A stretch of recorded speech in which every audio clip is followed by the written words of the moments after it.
সাফ নারী চ্যাম্পিয়নশিপে নেপালের বিপক্ষে দলের রক্ষণভাগ ঠিক থাকলে বুধবার ম্যাচের ফল আশানুরূপ হবে বলে মনে করেন বাংলাদেশ দলের left back Shamsun Nahar.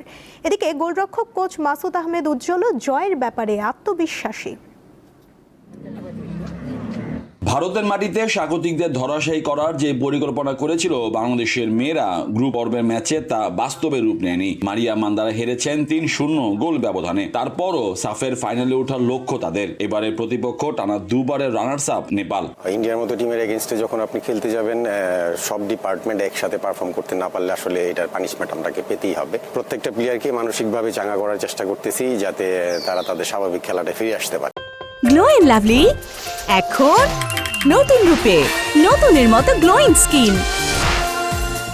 Glow and lovely renew bright.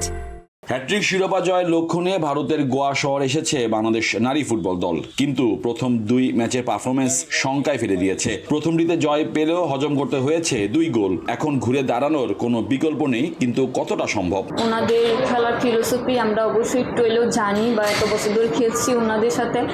ওরা বেশিরভাগ খেলে উইং দিয়ে খেলে। আমরা চাবো যে উইংগুলা ব্লক করলে যে উইং থেকে যদি বল না আসতে পারে তাহলে তো তাদের স্ট্রাইকার ফিনিশ করতে পারবে না। গ্রুপ পর্বের প্রথম 2 ম্যাচ হয়েছে রাতে। বুধবার সেমিফাইনাল খেলা হবে ঢাকার সময় বিকেল 5টায়। গোয়ায় 35 ডিগ্রি সেলসিয়াসে বেশি তাপমাত্রায় এটি বাংলাদেশের মেয়েদের জন্য বড় চ্যালেঞ্জ।